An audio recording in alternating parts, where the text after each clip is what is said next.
Goeiedag, baie welkom by Woordspeel. Hierdie oordenking vanuit die Nuwe Testament, soos wat ons deur Handelinge werk, is uit Handelinge hoofstuk 13. Die tema is dien jou geslag. En ek lees vir jou vers 36. Dit verwys nie na Dawid nie, want hy het tog gesterf nadat hy die mense van sy eie tyd gedien het, soos God beskik het. Hy is by sy voorgeslagte begrawe en sy liggaam het tot niet gegaan.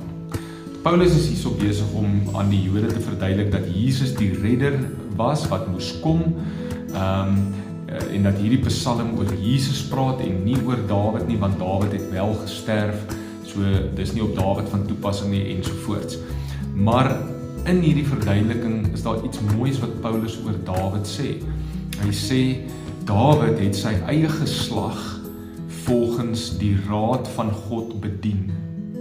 Dit beteken hy was 'n getuie van God se wysheid, God se krag, God se goedheid, God se liefde vir sy geslag. Dit is 'n baie mooi getuienis vir iemand se lewe. Sal dieselfde eendag van jou en my gesê word.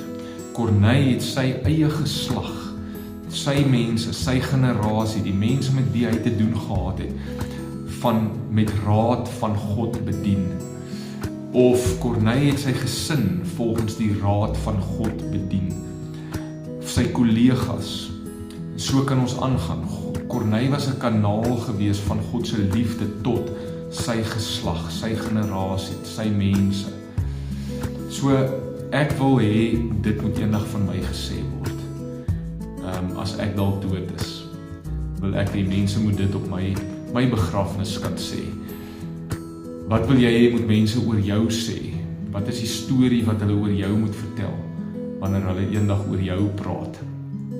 Kan hulle sê, so en so, het sy geslag, het ons met God se liefde en sy wysheid en sy krag en sy goedheid bedien. Kom ons bid saam.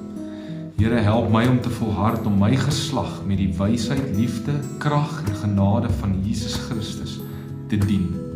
Amen. Mag jy 'n wonderlike dag hê. Tot volgende keer. Die Here seën jou.